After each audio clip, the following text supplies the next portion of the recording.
สวัสดีครับวันนี้พามาชมการ Unboxing and Preview Samsung Galaxy S68 Plus นะครับก็เป็นรุ่นต่อยอดนะครับจากตัว S68 นะฮะก็ต้องบอกว่าเป็นเจนที่2นั่นเองนะครับสำหรับตัว Galaxy S68 Plus นะครับตัวนี้ที่ผมได้รับมาเนี่ยต้องบอกว่าน่าจะเป็นตัว pre-production นะครับเพราะว่าอุปกรณ์ภายในกล่องก็จะมีบางส่วนที่อาจจะแตกต่างกับชุดวางจำหน่ายจริงอยู่บ้างนะครับแต่คิดว่าคงจะต่างกันไม่มากเท่าไหร่นะฮะก็เดี๋ยวขอเป็น unboxing ไปด้วยเลยละกันนะครับในส่วนของตัวแพคเกจจิ้งนะฮะก็ตามที่เห็นนี่แหละครับตัวนี้คือมาพร้อมกับสีขาวมุกนะฮะตัวกล่องทำออกมาได้สวยงามนะครับด้านหลังก็จะมีการพิมพ์บอกสเปคพอสังเขปนะครับไม่ได้มีอะไรมากมายนะฮะโอเคครับมาทำการอันบ็อกกันเลยแล้วกันนะครับเปิดกล่องมาก็จะเจอกับตัวเครื่องนะครับแต่ว่าเรายังไม่ดูนะมาดูอุปกรณ์ภายในกล่องก่อนนะครับเริ่มจากตัวนี้ก็จะเป็น Quick Guide นะครับคู่มือการใช้งานอย่างย่อนะฮะแล้วก็จะมีเข็มจิ้มถาดซิมนะครับอยู่ในบนถาดรองนะครับอะแดปเตอร์ชาร์จนะฮะก็อย่างที่บอกคือตัวนี้นะครับน่าจะแตกต่างกับชุดวางจำหน่ายจริงในบ้านเรานิดหนึ่งนะครับตัวนี้ผมได้มาก็อย่างที่บอกคือเป็น pre-production นะฮะตัวอะแดปเตอร์ชาร์จก็เลยเป็นน่าจะเป็นของต่างประเทศนะฮะส่วนบ้านเราน่าจะเป็น2ขาธรรมดาปกตินะครับโอเคแล้วก็ดูกันต่อนะครับก็จะเป็นสายไมโคร USB นะฮะซิงค์แล้วก็ชาร์จไฟปกติสุดท้ายนะครับก็จะเป็นชุดหูฟังนะครับตัวนี้เป็นแบบ in ear นะครับหูฟังของทาง Samsung เชื่อว่าหลายคนรู้จักกันแล้วนะฮะคงไม่ต้องแกะออกมาแล้วกันนะฮะโอเคครับอุปกรณ์ภายในกล่องนะครับก็จะมีเท่านี้นะครับของตัว Samsung Galaxy S68 Plus นะครับคราวนี้มาดูสำรวจตัวเครื่องกันนะฮะในส่วนของสเปคเดี๋ยวผมขอสรุปนะครับย่อๆเลยแล้วกันนะครับคร่าวๆเลยตัวSamsung Galaxy S68 Plus นะครับมาพร้อมกันหน้าจอ Super AMOLED นะครับขนาด 5.7 นิ้วนะครับตัวนี้เป็นหน้าจอ 2K นะครับคือ Quad HD นะครับความละเอียดนะครับ2560คูณ1440 พิกเซลนะครับแล้วก็เหมือนเช่นเคยครับตระกูล 8 ก็คือจะเป็น Dual Curve นะครับหน้าจอคือโค้ง2ด้านนะฮะสำหรับตัวชิปเซตนะครับก็จะเป็น Octa Core 64 บิตนะครับเป็น Exynos 7420นะครับให้รอมมา32 กิกแต่ว่าไม่รองรับหน่วยความจำภายนอกนะฮะในส่วนของแรมครับจะให้แรมมา4 กิกนะครับก็ถือว่าจัดเต็มนะฮะคือตัวนี้คือพวกสเปคเนี่ยคือต้องบอกว่าแทบจะไม่ต่างจากตัว Galaxy Note 5 เท่าไหร่นะครับเรียกว่าคล้ายคลึงกันเลยนะครับรองรับการใช้งาน1 SIM การ์ดนะครับตัวนี้รองรับ 4G LTE นะครับในส่วนของ 3G ก็รองรับทุกคลื่นความถี่ในบ้านเรานะฮะแล้วก็รองรับ NFC ด้วยนะครับสำหรับกล้องหน้านะครับให้ความละเอียดมาที่5ล้านพิกเซลนะครับส่วนกล้องหลังให้ความละเอียดมาที่16ล้านพิกเซลนะครับตัวนี้มีรูรับแสงนะครับมีค่า f อยู่ที่ 1.9 แล้วก็มีระบบกันสั่นนะครับ OIS นอกจากนี้ยังมาพร้อมกับระบบ VDIS นะครับก็คือจะช่วยในเรื่องของการถ่ายวิดีโอนะครับเป็นระบบกันสั่นของวิดีโอนะครับตัวนี้เป็นซอฟต์แวร์นะโอเคครับแล้วก็รองรับระบบ Quick Charge นะครับทั้งแบบไร้สายแล้วก็แบบมีสายนะครับในส่วนของ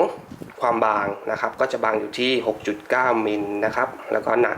153 กรัมให้แบตเตอรี่มา 3,000 มิลลิแอมป์นะครับในส่วนของตัวระบบปฏิบัติการนะครับก็จะเป็น Android 5.1 Lollipop ตั้งแต่โรงงานเลยนะครับแล้วก็ครอบทับด้วย TouchWiz เหมือนเดิมนะฮะจากทางค่าย Samsung ในส่วนของราคาวางจำหน่ายก็จะอยู่ที่ 26,900 บาทนะครับตอนนี้คือวางจำหน่ายแล้วนะฮะสามารถซื้อกันได้เลยนะครับตามช็อปนะฮะโอเคครับก็จะเป็นสเปคคร่าวๆเดี๋ยวคราวนี้มาดูในส่วนของตัวฮาร์ดแวร์ภายนอกนะครับเดี๋ยวผมขอเริ่มจากด้านบนก่อนแล้วกันนะครับตรงนี้ก็จะเป็นที่อยู่ของไฟแจ้งเตือนนะครับ LED notification นะฮะถัดมาก็จะเป็นเซ็นเซอร์ต่างๆนะฮะแล้วก็เป็นลำโพงสนทนานะครับตัวนี้ก็จะมีตะแกรงปิดทับไว้ดูสวยงามนะครับสุดท้ายก็จะเป็นกล้องหน้าความละเอียด5ล้านพิกเซลนะครับก็จะเป็นเลนส์วายนะฮะเลนส์มุมกว้าง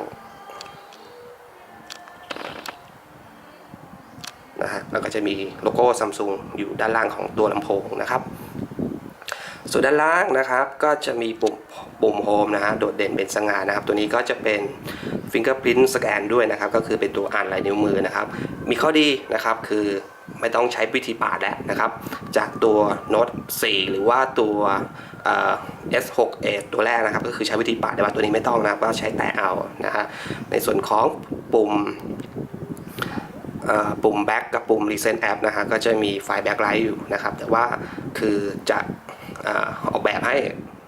ประหยัดไฟนะครับถ้าไม่ได้ใช้งานคือจะดับทันทีเลยนะฮะก็ประมาณนี้นะครับในส่วนของด้านล่างของตัวเครื่องนะครับก็จะมีช่องเสียบหูฟังนะครับ 3.5 มิลลิเมตร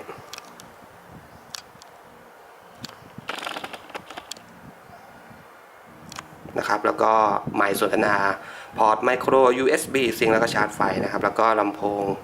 มีเดียนะครับลำโพงหลักของตัวเครื่องนั่นเองที่เห็นเป็นขีดตัด2ข้างนี้คือก็เป็นเรื่องในเรื่องของดีไซน์งานออกแบบนะครับเพราะว่าก็จะช่วยในเรื่องของภาครับสัญญาณนะครับเพราะว่าตัวบอดี้เนี่ยตัวโครงสร้างเนี่ยคือจะเป็นอลูมิเนียมนะครับเป็นวัสดุโลหะนั่นเองนะฮะก็อาจจะมีผลในเรื่องของภาครับสัญญาณอยู่บ้างนะครับก็เลยจะมีการออกแบบนะครับทั้งด้านบนด้านล่างนะครับก็จะใช้วัสดุที่เป็นโพลีคาร์บอเนตหรือพลาสติกนั่นเองนะครับในการช่วยนะครับในเรื่องของการรับสัญญาณนะครับโอเคครับดูกันต่อที่ด้านบนของตัวเครื่องนะครับตัวนี้ก็จะเป็นถาดซิมนะฮะก็ใช้งานเป็นนาโนซิมเท่านั้นนะครับถัดมาก็จะเป็นไมค์ตัดเสียงรบกวนนะครับรวมถึงเป็นไมค์ที่ใช้ในการบันทึกเสียงด้วย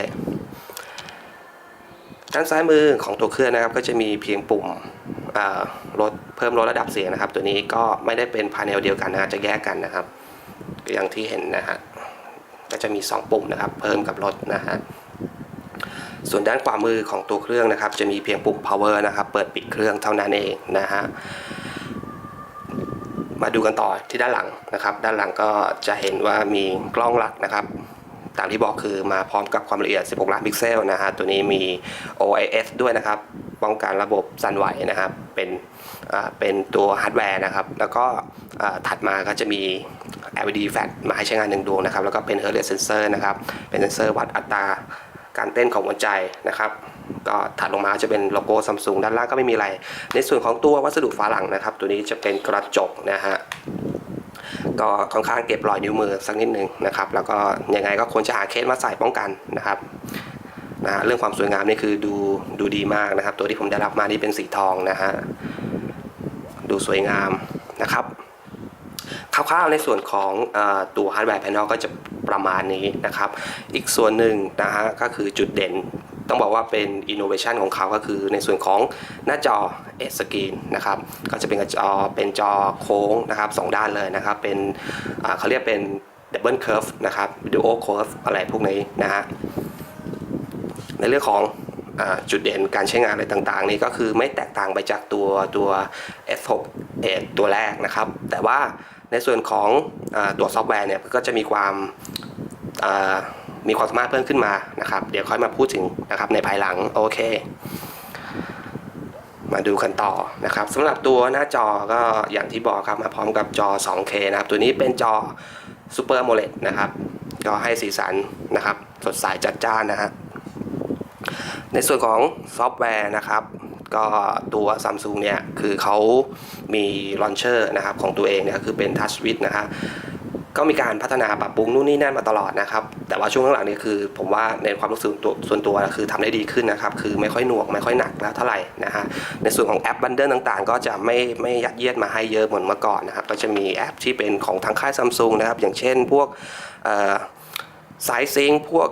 S-Hurt S-Voice อะไรพวกนี้นะครับของเขาก็จะมีมาให้นะครับแล้วก็อีกส่วนหนึ่งนะครับก็จะมีวันไดนะครับตรงนี้แปลกใจอยู่นิดนึงคือก็ตัว Note 5 คือมันจะมีแอปพลิเคชันที่เป็นของ Microsoft นะฮะแต่ว่าตัวนี้ไม่มีนะก็จะมีแค่วันไดอย่างเดียวในส่วนของโซเชียลมีเดียต่างๆก็จะมีมาให้นะครับตามที่แบบในบ้านเรานิยมเนี่ยพวก Facebook พวก Twitter อะไรพวกนี้Instagram อะไรก็จะมีมาให้ใช้นะครับโอเคแต่ว่าคือตรงนี้ผมลงแอปบางส่วนไปบ้างแล้วนะครับมาดูในส่วนของผลทดสอบ Benchmark นะครับก็ของ AnTuTu นะฮะก็จะได้คะแนนไปเดี๋ยวดูในส่วนของ ranking นะครับ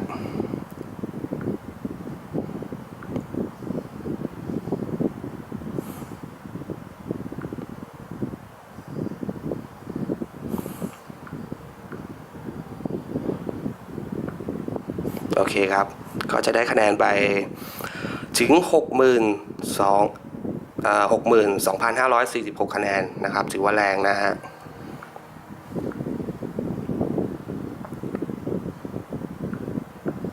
โอเคครับในส่วนของคอร์สแดนก็จะได้คะแนนไป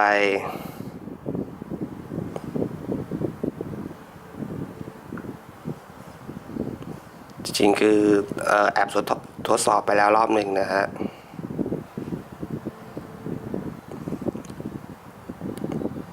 โอเคครับเดี๋ยวคงอาจจะต้องทดสอบอีกรอบหนึ่งนะครับเพราะว่ามันไม่ได้เก็บ history ไว้นะครับโอเคครับในส่วนของแอปพลิเคชันก็คร่าวๆแล้วกันนะครับประมาณนี้นะครับก็อย่างที่บอกก็คือตัวEdge Screen นะครับก็จะมีการเพิ่มจากเดิมที่มีเป็นเพลง People Edge นะครับก็ตัวนี้ก็คือจะมีการเพิ่มนะครับก็จะมีการเพิ่มฟีเจอร์เข้ามานะครับก็จะเป็นแอปEdge นะฮะก็สามารถที่จะเพิ่มแอปพลิเคชันเข้าไปนะครับในหน้าของตัวหน้า Edge Screen นะครับก็จะพูดง่ายๆคือเพิ่มความสามารถขึ้นมานะครับจากตัว Edge ตัวแรกนะฮะโอเคครับก็ประมาณนี้นะฮะคร่าวๆจุดเด่นอีกหนึ่งอย่างที่ต้องบอกเลยว่าคือผมถูกใจมากก็คงจะเป็นในเรื่องของตัวกล้องนะครับคุณภาพไม่ดีมากเลยนะฮะก็จะมีโหมดการใช้งานคือปกตินะครับของเขานะฮะในส่วนของโหมดโปรเนี่ยก็คือสามารถที่จะถ่ายไฟล์รอได้เลยนะครับนะฮะก็อย่างที่เห็นนะครับนะก็รองรับไฟล์รอนะครับในส่วนของวิดีโอก็รองรับ 4K นะครับโหมดโปรตัวนี้เป็นโหมดโปรนะฮะก็สามารถที่จะปรับพวกไวบาลานซ์นะครับ ISO นะครับหรือว่า Speed Shutter อะไรพวกนี้คือจะปรับได้นะครับในส่วนของ Speed Shutter ก็จะลากได้ถึง10 วินาทีนะฮะแล้วก็คุณภาพถือว่ามันค่อนข้างโอเคเลยนะเวลาผมเอาไปใช้งานเนี่ยนะครับอย่างเช่นเวลาไปถ่ายพวกงานอีเวนต์อะไรต่างๆเนี่ยฮะถือว่าโอเคเลยนะครับโดยเฉพาะเดี๋ยวผมจะสาธิตให้ดูนิดนึงนะครับอย่างเช่นเนี่ยครับก็จะเห็นว่าการtagging นะครับ fake detection ของตัวโฟกัสใบหน้าเนี่ยคือทำงานได้เร็วมากนะครับเนี่ยก็จะเห็นว่ามันจะจับโฟกัสตลอดเวลานะครับจริงๆต้องบอกว่าผมเอาตัวเครื่องเนี่ยไปใช้งานนะครับไปใช้งานอีเวนต์ไปทำงานนู่นนี่นั่นเนี่ยเวลาไปถ่ายพวกงานอีเวนต์เนี่ยก็คือจะมีการถ่ายบุคคลนะครับเวลาบุคคลที่อยู่ในเฟรมเนี่ยไม่ว่าจะเป็น4 คน 5 คนอะไรเงี้ยตัวกล้องก็สามารถจับนะครับ fake detection ก็คือจะจับได้หมดเลยจับได้ไวมากๆเลยนะฮะเทียบกับหลายๆรุ่นที่ผมเคยใช้งานมาก่อนหน้านั้นก็คือเรียกว่าคนละเรื่องเลยนะฮะส่วนหนึ่งน่าจะเป็นในส่วนของตัวสเปคที่ค่อนข้างแรงนะครับแล้วก็ตัวซอฟต์แวร์ปรับแต่งมาได้ค่อนข้างดีเลยนะครับในการใช้งานเนี่ยแล้วคุณภาพก็ดีมากนะครับคุณภาพกล้องของ Samsung S6 Edge Plus นะครับถือว่าน่าจะดีที่สุดณตอนนี้นะครับของทางค่าย Samsung นะโอเคครับก็คงได้เห็นภาพรวมๆไปแล้วนะครับสำหรับตัว Samsung Galaxy S6 Edge Plus นะครับตัวนี้ก็คงต้องบอกว่ามาพร้อมกับสเปคที่ค่อนข้างแรงนะฮะแล้วก็มีจุดเด่นคือเรื่องกล้องแล้วก็เรื่องของตัวหน้าจอนะครับที่เป็นหน้าจอโค้งนะครับเป็น Dual Edge นะฮะก็แล้วแต่นะครับบางคนอาจจะชอบบางคนอาจจะไม่ชอบแต่ว่าการใช้งานอะไรพวกนี้ถามว่ามันเป็นกิมมิคไหมก็คงไม่ใช่ครับผมต้องบอกว่ามันเป็น innovation มากกว่านะฮะโอเคครับสำหรับคลิปนี้ก็คงจะไม่ลงลึกอะไรมากมายแล้วกันนะฮะคงเป็นการพรีวิวนะครับบอกจุดเด่นของเขานะครับแล้วก็ดูฮาร์ดแวร์ภายนอกนะครับเดี๋ยวยังไงก็เดี๋ยวไปลุยกันอีกทีหนึ่งในบทความภาพนิ่งแทงแล้วกันนะฮะสำหรับคลิปนี้ก็คงจะฝากไว้แต่เพียงเท่านี้แล้วกันนะครับขอบคุณที่ติดตามรับชมครับสวัสดีครับ